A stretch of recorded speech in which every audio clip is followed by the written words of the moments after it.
ఇరాన్తో యుద్ధంపై Trump ప్రభుత్వం కీలక ప్రకటన చేసింది. ఏప్రిల్లో కుదిరిన కాల్పుల విరమణ ఒప్పందంతోనే ఆ యుద్ధం ముగిసిందని కాంగ్రెస్కు వైట్ హౌస్ తెలిపింది. ఇరాన్తో యుద్ధానికి అనుమతి పొందాల్సిన అవసరం లేకుండా ఈ మేరకు జాగ్రత్త పడింది. ఇప్పటికే సెనెట్లో విచారణకు హాజరైన అమెరికా రక్షణ మంత్రి పీట్ హెగ్సెత్ ఇదే తరహా కామెంట్ చేశారు. ఇరాన్పై సైనిక చర్య 60 రోజులకు మించి కొనసాగలేదని, కాబట్టి 1973 నాటి చట్టానికి అనుగుణంగా ఆ యుద్ధానికి కాంగ్రెస్ అనుమతి పొందాల్సిన అవసరం లేదని అన్నారు.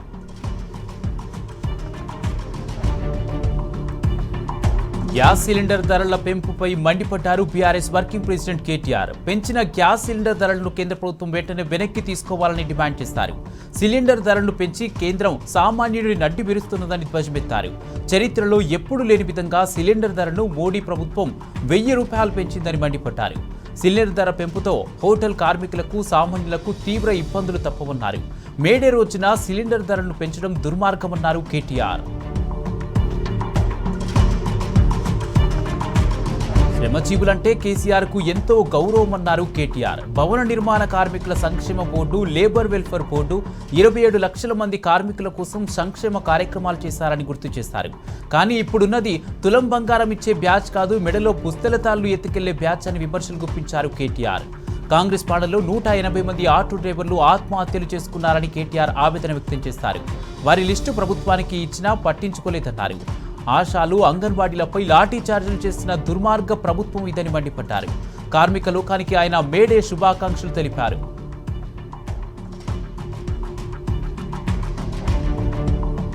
హామ్ రోడ్ల నిర్మాణంలో కుంభకోణం జరిగింది ముమ్మాటికి నిజమన్నారు మాజీ మంత్రి హరీష్ రావు. అసెంబ్లీ సమావేశాలు జరిగినప్పుడే ఈ విషయాన్ని మేము బయటపెట్టామని గుర్తు చేశారు. టెండర్లు ఓపెన్ చేయకముందే కుంభకోణం ఎలా జరుగుతుందని ఆనాడు కాంగ్రెస్ నాయకులు అడ్డగోలుగా వారించారని అన్నారు. కానీ టెండర్లు ఓపెన్ అయిన తర్వాత ఇప్పుడు తాము చెప్పిందే నిజమైందన్నారు. యావరేజ్ ఎక్సెస్ టెండర్లు 25% ఉన్నాయని తెలిపారు. పంచాయతీరాజ్, R&B ఈ 2 శాఖల్లో ఎక్సెస్ టెండర్లు వచ్చాయని చెప్పారు. పిలిచిన టెండర్లు 11,000 కోట్లకు అయితే 15,000 టెండర్ల వరకు ఎక్సెస్ ఎలా అయ్యాయని నిలదీస్తారు హరీష్ రావు. ఓవరాల్ గా ప్రభుత్వానికి 5,000 కోట్ల అదనపు భారం అవుతుందని చెప్పారు. ఇవాళ ఈ ప్రభుత్వం చేసిన అప్పు రానున్న రోజుల్లో వచ్చే ప్రభుత్వంపై, ప్రజలపై భారం అవుతుందన్నారు. 5% ఎక్కువ టెండర్లు పిలిస్తే ఆ ప్యాకేజీలను రద్దు చేయాలని డిమాండ్ చేస్తారు. పారదర్శకత ఉండాలంటే వెంటనే టెండర్లు రద్దు చేయాలన్నారు హరీష్ రావు. దేశానికి ఆదర్శంగా నిలిచిన మిషన్ భగీరథ పథకాన్ని కేసీఆర్ పై కోపంతో రేవంత్ రెడ్డి నిర్వీర్యం చేయడం సిగ్గుచేటని మాజీ మంత్రి హరీష్ రావు మండిపడ్డారు. రాష్ట్రంలో పల్లె, పట్నం అన్న తేడా లేకుండా తాగునీటి కష్టాలతో అల్లాడిపోతున్నారన్నారు. మార్పు అని చెప్పి ప్రజలను ఏమార్చి ఉమ్మడి రాష్ట్రం నాటి కన్నీటి వ్యధను మళ్లీ తెచ్చారని ఎద్దేవా చేశారు.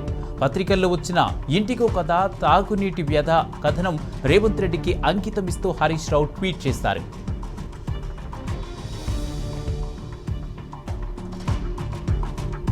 దేశ, రాష్ట్ర ప్రగతికి కార్మికులు ఎంతో ముఖ్యమన్నారు మాజీ మంత్రి పువ్వాడ అజయ్ కుమార్. అంతర్జాతీయ కార్మిక దినోత్సవం సందర్భంగా బీఆర్టీయూ ఆధ్వర్యంలో వేడుకలకు హాజరై జెండా ఆవిష్కరించారు.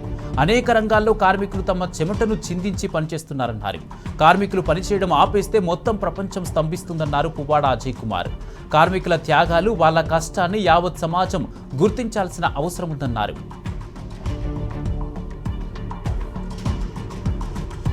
ఎంతో మంది అమరుల పోరాటాల ఫలితమే మేడే అని శ్రమకు తగిన గుర్తింపు ఇస్తూ జరుపుకునే పండుగే కార్మిక దినోత్సవం అన్నారు బీఆర్ఎస్ రాష్ట్ర ప్రధాన కార్యదర్శి కేతిరెడ్డి సురేందర్ రెడ్డి.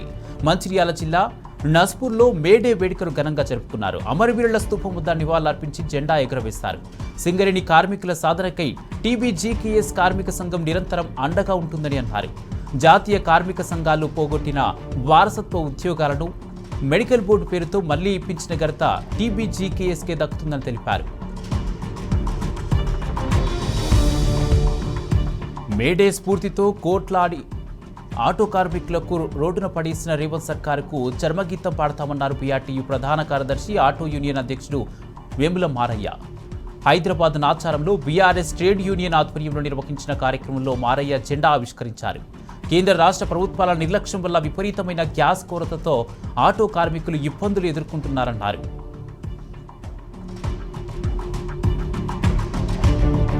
రైతులకు కాంగ్రెస్ చేస్తున్న అన్యాయంపై నిప్పులు చెరిగారు శాసన మండలిలో ప్రతిపక్ష నేత మధుసూదనాచారి, మాజీ మంత్రులు ఎర్రబెల్లి దయాకర్రావు, సత్యవతి రాథోడ్. రైతు ఏడ్చిన రాజ్యం ఎద్దు ఏడ్చిన యవసం బాగుపడదని సామెత ఉందని, ఇవాళ అలాంటి రైతును కాంగ్రెస్ ప్రభుత్వం ఏడ్పిస్తుందని ఆగ్రహం వ్యక్తం చేశారు. రైతు ద్రోహి రేవంత్ రెడ్డి అని మండిపడ్డారు. రైతు బంధుకు రామ్ చెప్పిన రేవంత్ కొనుగోలు కేంద్రాల్లో రైతులు పడిగాపులు చేసేలా వ్యవహరిస్తున్నారని నిప్పులు చెరిగారు. కేసీఆర్ హయాంలో రైతులు సంతోషంగా ఉండేవారని, కాంగ్రెస్ వచ్చాక కర్షకులు తిప్పలు పడుతున్నారని విమర్శలు గుప్పించారు.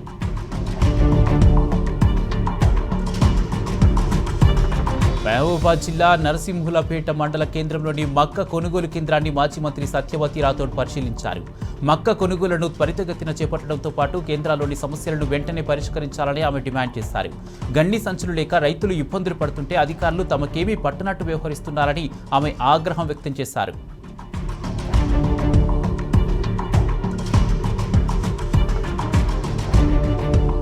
కాంగ్రెస్ వచ్చి రైతులను నట్టేట ముంచుతుందని మండిపడ్డారు మాజీ మంత్రి ఎర్రబెల్లి దయాకర్రావు.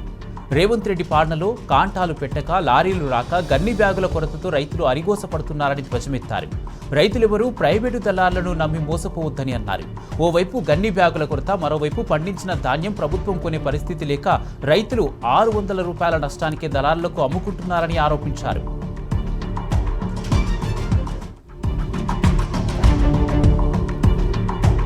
ధాన్యం కొనుగోలు చేయకుండా రైతులను తీవ్ర ఇబ్బందుల పాల్చేస్తున్నారని, సర్కారు తీరుపై మునుగోడు మాజీ ఎమ్మెల్యే కూసుకుంట్ల ప్రభాకర్ రెడ్డి మండిపడ్డారు. నెల రోజులుగా ఎర్రటి అగ్గిలో పడిగాపులు పడుతున్న ప్రభుత్వానికి కనికరం కూడా లేదని అన్నారు.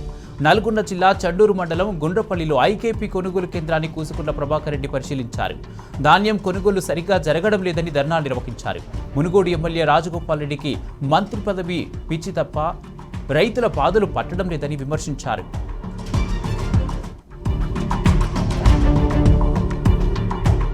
మక్క రైతులు ఎదుర్కొంటున్న సమస్యల పట్ల ప్రభుత్వం పూర్తి నిర్లక్ష్యంగా వ్యవహరిస్తుందని మాజీ ఎమ్మెల్యే పెద్ది సుదర్శన్ రెడ్డి మండిపడ్డారు. నర్సంపేట వ్యవసాయ మార్కెట్ను సందర్శించిన సుదర్శన్ రెడ్డి మొక్కజొన్న కొనుగోలు తీరును పరిశీలించారు. ప్రభుత్వం వెంటనే మక్కలు కొనుగోలు చేయాలని పెద్ది సుదర్శన్ రెడ్డి డిమాండ్ చేశారు.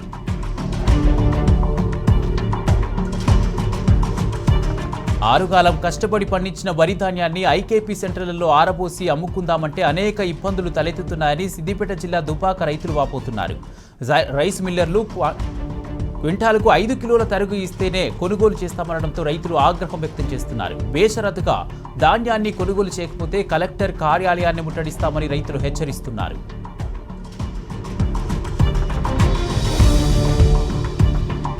నిజామాబాద్ జిల్లా ఇందల్వాయి మండలం ఎల్లారెడ్డిపల్లెలో రైతులు రోడ్డెక్కారు. రోడ్డుపై ధాన్యం పోసి నిరసన వ్యక్తం చేశారు. ప్రభుత్వం అసలు రైతు గోడు పట్టించుకోవడం లేదని రైతులు ఆరోపించారు.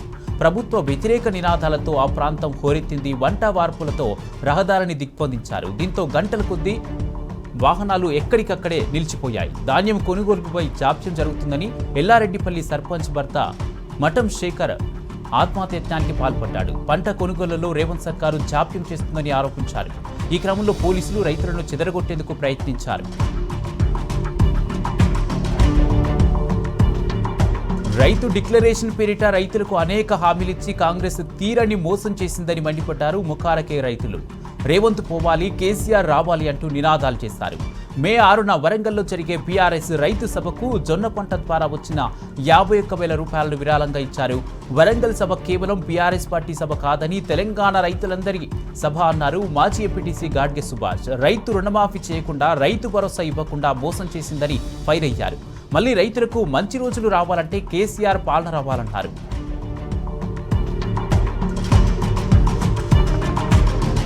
మంచిర్యాల ఐబీ చౌరస్తాలో పెరుగన్నం కేంద్రాన్ని మాజీ ఎమ్మెల్యే నడిపల్లి దివాకర్ రావు ప్రారంభించారు. మండుతున్న ఎండల కారణంగా నిరుపేదల ఆకలిని తీర్చడానికే ఈ కేంద్రాన్ని ప్రారంభించినట్లు దివాకర్ రావు చెప్పారు. ఎవరు ఆకలితో ఇబ్బంది పడకూడదనే ఈ ఏర్పాట్లు చేసినట్టు చెప్పారు.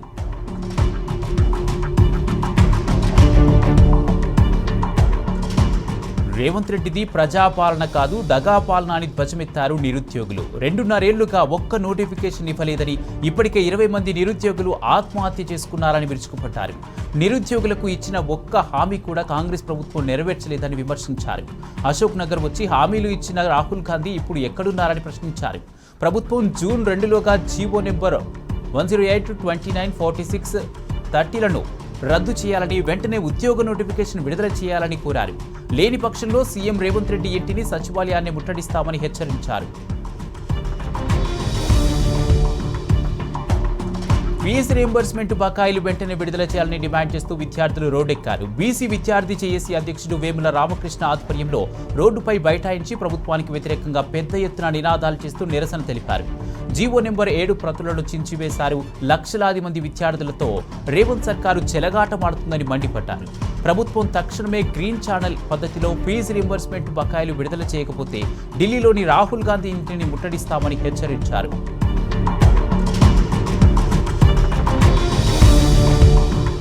రేవంత్ పాలనలో సంక్షేమం పడకేసిందని ఆర్థిక రంగ నిపుణులు పాపారావు మండిపడ్డారు. బీఆర్ఎస్ హయాంలో సంపద సృష్టించారని గుర్తు చేశారు. కాంగ్రెస్ పాలనలో పంట కొనుగోలు సరిగ్గా జరగడం లేదని విమర్శించారు. కాంగ్రెస్ ప్రభుత్వం 6 గ్యారంటీలను అమలు చేయడం లేదని, సంక్షేమ పథకాలకు మొండి చేయి ఇచ్చిందని విరుచుకుపడ్డారు.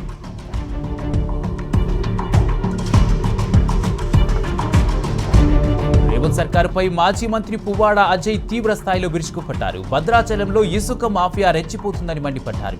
ఇసుకను అక్రమంగా తరలించి సొమ్ము చేసుకుంటున్నారని, దీంతో రహదారులు పూర్తిగా దెబ్బతిన్నాయని స్పష్టం చేశారు. అన్నదాతలను రేవంత్ సర్కారు మోసం చేస్తుందని ఆగ్రహం వ్యక్తం చేశారు. ఓట్లకు ఓట్ల మధ్య కాంగ్రెస్ ప్రభుత్వం రైతు భరోసా వేస్తుందన్నారు. ఏజెన్సీ ప్రాంతాన్ని కేసీఆర్ అభివృద్ధి పదంలో నిలిపారని గుర్తు చేశారు.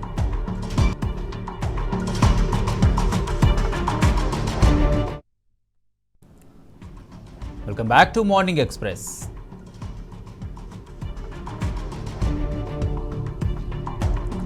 ఓట్లేసి గెలిపించిన ప్రజలనే ప్రభుత్వాలు ఘోరంగా మోసం చేస్తున్నాయని సిపిఐ జాతీయ నేత నారాయణ అన్నారు. కేంద్రం కార్మిక హక్కులను పూర్తిగా కాలరాస్తుందని మండిపడ్డారు. వర్క్ ఫ్రం హోం పేరుతో శ్రమదోపిడీ జరుగుతుందన్నారు. రైతులకు 4-5 వేల కోట్లు ఇస్తూ సంపన్న వర్గాలకు లక్షల కోట్లు కట్టబెడుతున్నారని ఆరోపించారు.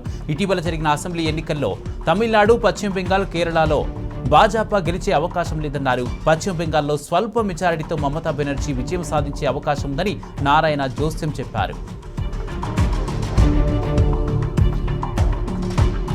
సంగారెడ్డి జిల్లా జహీరాబాద్లోని ఎమ్మెల్యే క్యాంపు కార్యాలయంలో అంగన్వాడీ టీచర్లకు ఎమ్మెల్యే మాణిక్యరావు స్మార్ట్ ఫోన్లు అందజేస్తారు. గ్రామ స్థాయిలో పనిచేస్తున్న అంగన్వాడీ సిబ్బంది సేవలు మరింత సమర్థవంతంగా, వేగంగా ప్రజలకు చేరేందుకు వీలుగా స్మార్ట్ ఫోన్లు ఉపయోగపడతాయని భావిస్తున్నట్లు చెప్పారు.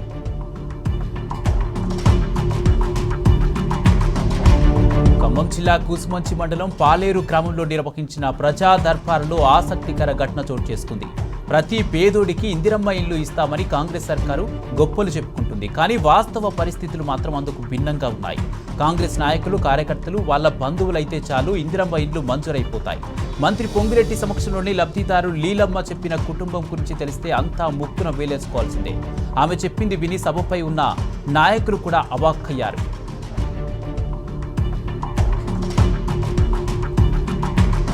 తెలంగాణ స్టేట్ పోలీస్ బాస్గా సీనియర్ ఐపీఎస్ అధికారి సివి ఆనంద్ పదవి బాధ్యతలు చేపట్టారు. డీజీపీ కార్యాలయానికి చేరుకున్న ఆయనకు పోలీసు ఉన్నతాధికారులు సాదరంగా ఆహ్వానం పలికారు. కార్యాలయ ఆవరణంలో పోలీసుల నుంచి ఆయన గౌరవ వందనం స్వీకరించారు. అనంతరం తెలంగాణ రాష్ట్ర డైరెక్టర్ జనరల్ ఆఫ్ పోలీస్గా పదవి బాధ్యతలు స్వీకరించారు. సివి ఆనంద్ 1991 బ్యాచ్కు చెందిన ఐపీఎస్ అధికారి.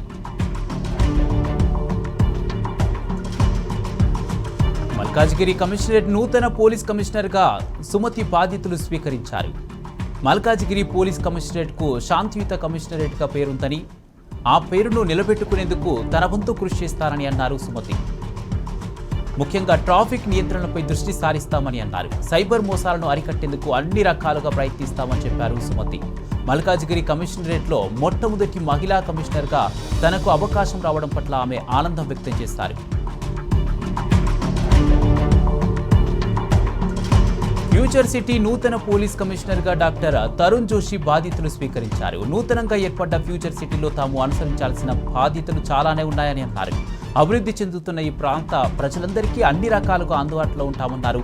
జాయింట్ సిపి చందనా దీప్తితో పాటు పలువురు డీసీపీలు, ఏసీపీలు, సీఐలు పాల్గొని నూతన కమిషనర్కు శుభాకాంక్షలు తెలిపారు. దేవరకద్ర మండలం బస్వాపూర్లో చెక్ డ్యాం కూల్చివేతకు ఇసుక మాఫియా యత్నించిన ఘటనపై మాజీ ఎమ్మెల్యే ఆల వెంకటేశ్వరరెడ్డి తీవ్ర ఆగ్రహం వ్యక్తం చేశారు. ఇసుక మాఫియా ఇంత దారుణానికి తెగబడితే చర్యలు ఎందుకు తీసుకోవడం లేదని ప్రశ్నించారు. బీఆర్ఎస్ ప్రభుత్వం రైతుల కోసం చెక్ డ్యాంలు నిర్మిస్తే కాంగ్రెస్ నాయకులు మాత్రం ఇసుక అమ్ముకోవడానికి చెక్ డ్యాంలు కూల్చివేస్తున్నారని ఫైర్ అయ్యారు. ఇసుక మాఫియాను అరికట్టడంతో పాటు చెక్ డ్యాంలను రక్షించకపోతే చూస్తూ ఊరుకోమని హెచ్చరించారు.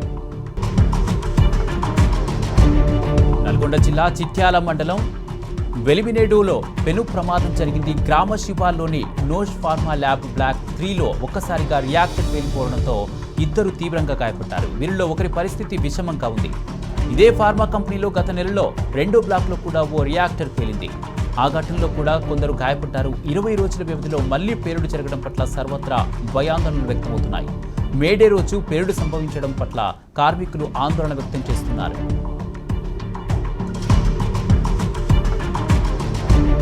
పాతబస్తీలో భారీ అగ్ని ప్రమాదం జరిగింది. బహదూర్పురాలోని ఓ టింబర్ డిపోలో ఒక్కసారిగా మంటలు చెలరేగాయి.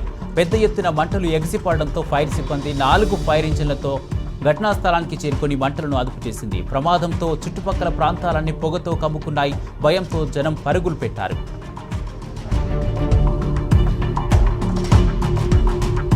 సంగారెడ్డి జిల్లాలో లంచగొండి ఆర్టీసీ అధికారికి ప్రజలు చెప్పులతో బుద్ధి చెప్పారు.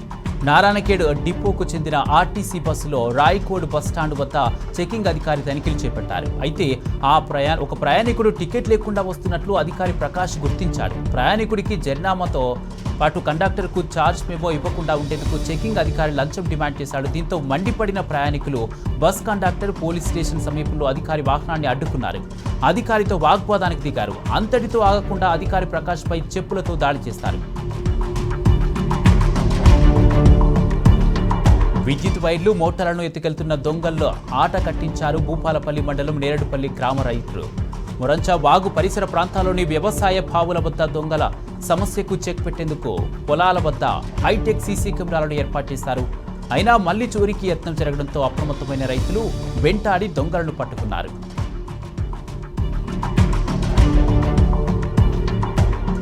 యాదగిరిగుట్టలో గిరి ప్రదక్షిణ మహోత్సవాన్ని ఆలయ అర్చకులు ఘనంగా నిర్వహించారు. శ్రీ లక్ష్మీ నరసింహస్వామి జన్మ నక్షత్రమైన స్వాతి నక్షత్రం సందర్భంగా స్వామివారికి విశేష పూజలు నిర్వహించారు.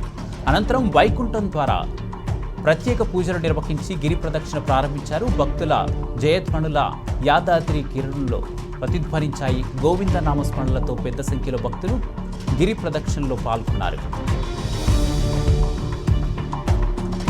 ఎగ్జిట్ పోల్ సర్వేలు తమిళనాడులోని ప్రధాన రాజకీయ పార్టీలను ఆత్మరక్షణలో పడేశాయి. దీంతో కావాల్సినంత మెజారిటీ తమ కూటమికి రాకపోతే అనుసరించాల్సిన వ్యూహాలపై దృష్టి పెట్టాయి. చిన్న పార్టీలను, ఇండిపెండెంట్ అభ్యర్థులను తమ వైపు తిప్పుకునే ప్రయత్నాలకు పదును పెడుతున్నాయి.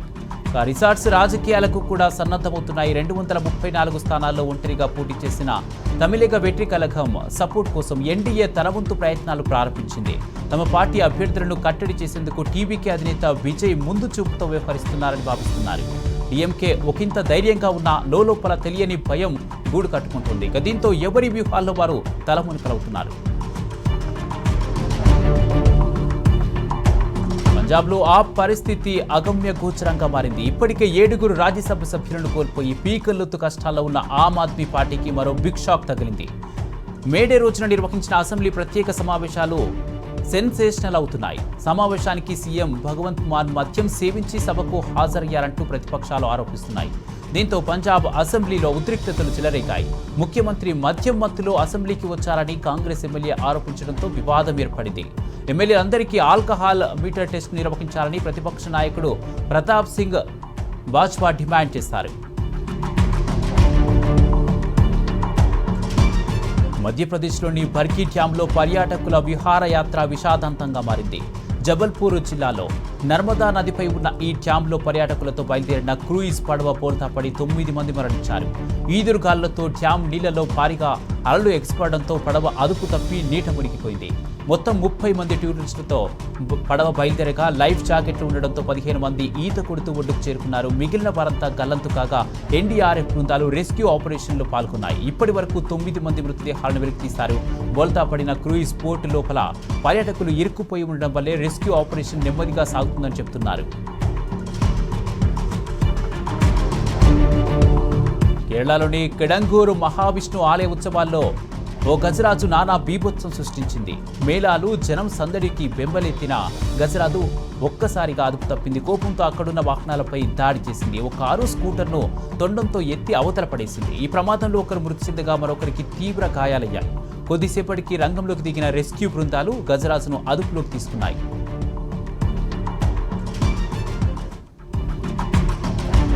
నేపాల్లో ఘోర రోడ్డు ప్రమాదం జరిగింది. రోల్పా జిల్లా జల్జలాలో వైశాఖ పౌర్ణమి వేడుకలకు 22 మంది భక్తులతో వెళ్తున్న జీపు అదుపు తప్పి 700 మీటర్ల లోతైన లోయలో పడిపోయింది.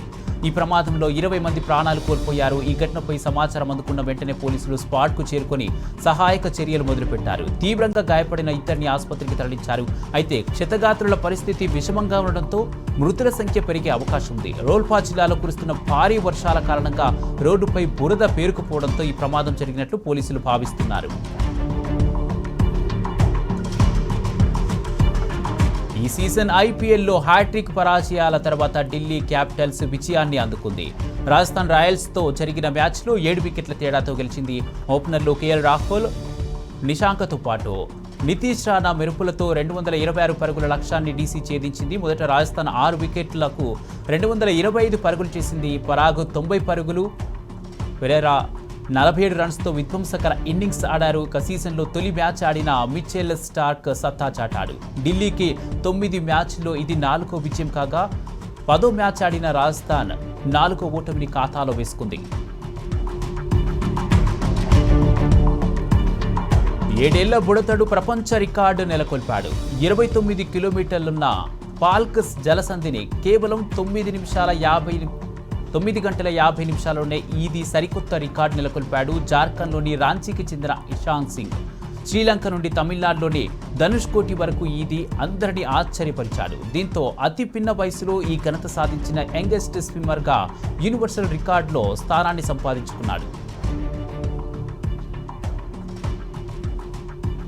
రైట్, ఇక ఇవి మార్నింగ్ ఎక్స్ప్రెస్ అప్డేట్స్. చూస్తూనే ఉండండి ఈ న్యూస్.